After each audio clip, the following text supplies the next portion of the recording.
Hi guys, நம்ம இன்றைக்கி தமிழ் மொழி பற்றி தான் பார்க்க போகிறோம். உங்கள் எல்லாத்துக்குமே தெரியும் தமிழ் ஒரு பண்டைய மொழி அப்படின்னு. அதே போல் யுனெஸ்கோவால் டிக்ளேர் பண்ண ஃபர்ஸ்ட் கிளாசிக்கல் லாங்குவேஜ் நம்ம தமிழ் மொழி தான். இப்போ கொஞ்சம் தமிழின் சிறப்பு பார்க்கலாம் வாங்க.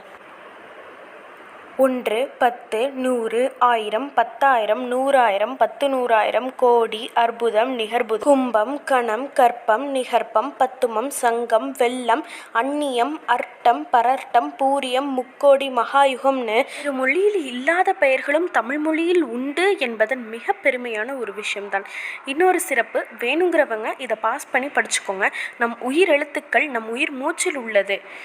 தடுக்கி விழுந்தால் அ ஆ, சிரிக்கும்போது இ ஈ, சூடுபட்டால் உ ஊ, அதட்டும் போது ஏ, ஐயத்தின் போது ஐ, ஆச்சரியத்தின் போது ஓ ஓ, வக்கணையின் போது ஔ, விக்கலின் போது அக் என நம் உயிர் மூச்சில் உயிர் எழுத்துக்கள் கலந்திருக்கிறன. பரம்பரை எப்படி உருவானது? நாம், தந்தை, தாய், பாட்டன், பாட்டி, பூட்டன், பூட்டி, ஓட்டன், ஓட்டி, சேயோன், சேயோள், பரன், பறை, பரன் குட்டல் பறை, பரம்பரை என்று வேறு மொழியில் இல்லாத பெயர்களும் தமிழ் மொழியில்தான் உண்டு.